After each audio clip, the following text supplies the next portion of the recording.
Nadagdagan ang puwersang panghimpapawid ng Israel matapos dumating ang kanilang order mula sa Amerika na mga modified 5th generation F-35I. Alamin na buong detalye mamaya. At Amerika muling nagbigay ng babala sa Europa kaugnay sa Greenland at isinumbat nito ang mga nagawang tulong ng Amerika noon tulad ng pagtatanggol sa kanila noong World War II habang binanatan din ito ang mga bansang lumalapit sa China. At sa West Philippine Sea naman, namataan ng Philippine Coast Guard ang mga iligal na presensya ng barko ng China sa Baho de Masinloc habang ang isa pang barkong pandigma ng China at eroplano ng Pilipinas ay kaagad na nagpalitan. Nagpalitan ng radio challenge, siyempre. Sa unang balita, 3 bagong F-35I fighter jets ang dumagdag sa puwersa ng Israeli Air Force. Ayon sa Israel ay umabot na sa 48 ang bilang ng kanilang mga 5th generation stealth fighter jets na nasa arsenal ng Israeli Air Force. Ang 3 fighter jets na ito ay lumipad mula sa Amerika at lumapag sa Nevatim Air Base sa Timog Israel kung saan sasama ang mga ito sa 116 at 140 Squadron ng Israeli Air Force.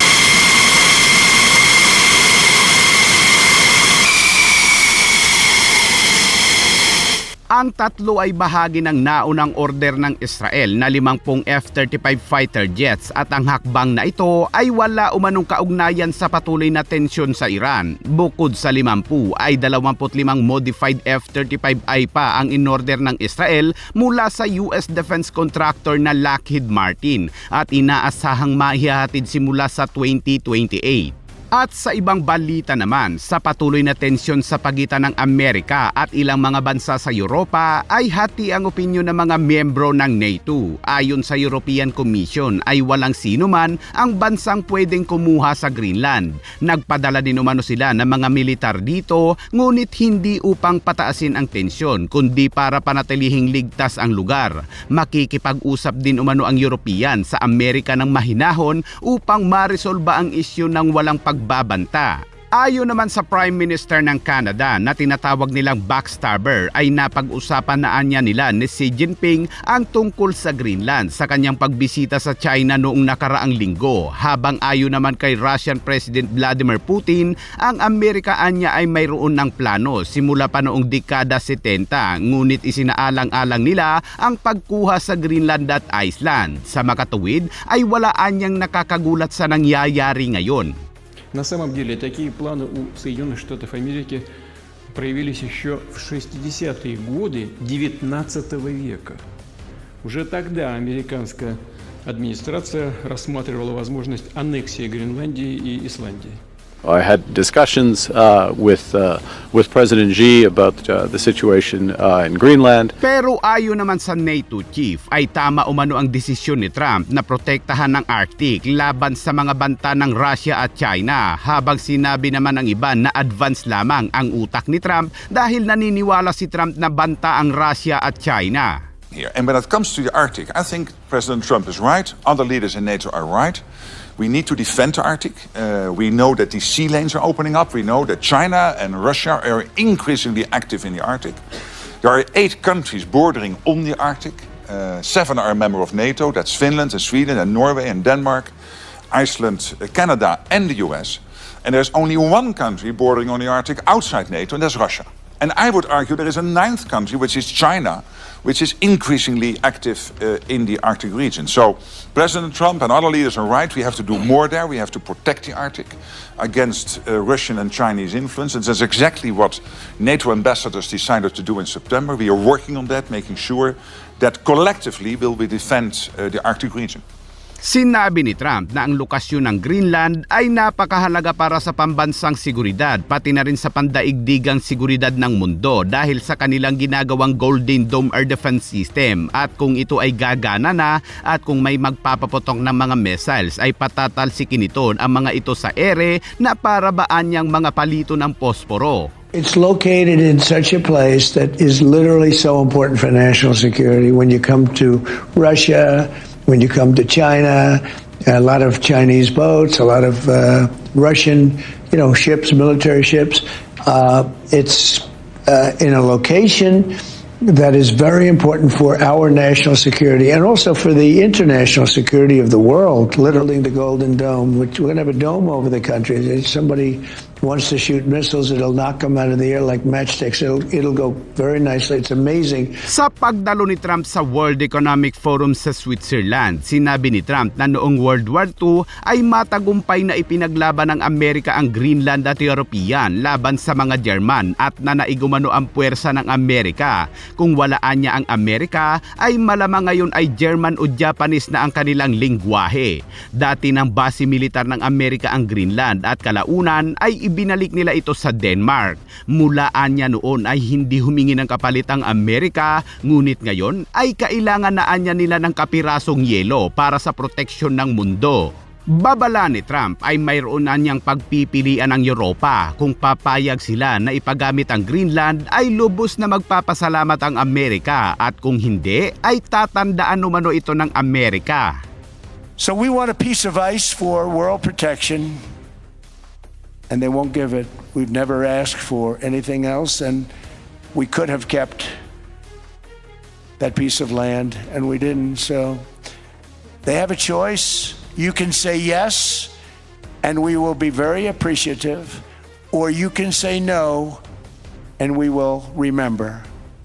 We saw this in World War II, when Denmark fell to Germany after just 6 hours of fighting and was totally unable to defend either itself or Greenland. So the United States was then compelled, we did it, we felt an obligation to do it, to send our own forces to hold the Greenland territory. And hold it we did, at great cost and expense. They didn't have a chance of getting on it, and they tried. Denmark knows that. We literally set up bases on Greenland for Denmark. We fought for Denmark. We weren't fighting for anyone else. We were fighting to save it for Denmark. Big, beautiful piece of ice. It's hard to call it land. It's a big piece of ice. But we saved Greenland and successfully prevented our enemies from gaining a foothold in our hemisphere. So we did it for ourselves also. And then after the war, which we won it big. Without us, right now you'd all be speaking German and a little Japanese, perhaps. After the war, we gave Greenland back to Denmark. How stupid were we to do that? But we did it. But we gave it back. But how ungrateful are they now? Binanatan din ni Trump ang France at Canada na ngayon ay patuloy na nakikipagkaibigan sa China, kung saan sinabi ni Trump na nabuhay lamang umano noon ang Canada dahil sa Amerika at dapat anyang tandaan niya ni Mark. Habang pinuna naman ni Trump ang napakaganda umanong salamin ni Macron, pero bago yan ay nagbanta na ito na lalapatan nito ng magandang taripa ang mga alak ni Macron. Emmanuel Macron, I watched him yesterday with those beautiful sunglasses. What the hell happened? At sa update naman sa West Philippine Sea mga kabayan, nagsagawa ang Philippine Coast Guard ng isang regular na Maritime Domain Awareness flight noong nakaraang araw lamang sa Bajo de Masinloc sa West Philippine Sea. Sa panahon ng pagpapatrolya ay natukoy ng Philippine Coast Guard aircraft ang hindi otorisadong presensya ng ilang puwersang pandagat ng China. Kabilang dito ang dalawang barko ng China Coast Guard. Ang isa ay nakaposisyon sa humigit kumulang 84.6 nautical miles kanluran ng Capones Island, habang ang isa naman ay matatagpuan 7.8 nautical miles sa timog silangan naman ng Bajo de Masinloc. Pati na rin ang dalawang barkong pandigma ng People's Liberation Army Navy na may numerong 553 at 909 malapit sa timog silangan ng Bajo de Masinloc. Bukod pa rito, 5 barko na pinaniniwala ang milisya ng China ang naobserbahan sa mga distansyang mula sa 6.16 hanggang sa 11.82 nautical miles mula sa Bajo de Masinloc. Sinabi ng Philippine Coast Guard na ang isa sa mga barkong pandigma ng PLA Navy ay naglabas ng maraming radio challenge sa Philippine Coast Guard Islander aircraft.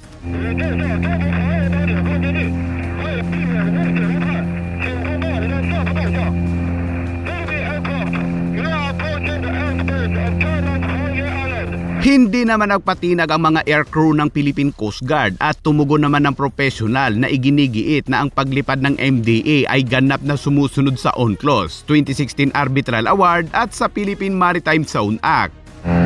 Chinese naval warship, this is Philippine Coast Guard aircraft, PCG-251. You're advised that you are currently sailing within the Philippine Exclusive Economic Zone, approximately 90 nautical miles east of Zambales. Pinagtibay na mga legal na instrumentong ito ang soberanya, mga karapatan sa soberanya at jurisdiksyon sa karagatan ng Pilipinas sa West Philippine Sea. Higit pang binigyang diin ng mga aircrew ang legal na otoridad ng Pilipinas na magsagawa ng mga operasyong Maritime Domain Awareness Flights sa loob ng maritime zone nito at ipinaalala sa barkong pandigma ng China na walang legal na batayan upang makialam sa mga lehitimong aktibidad ng Pilipinas.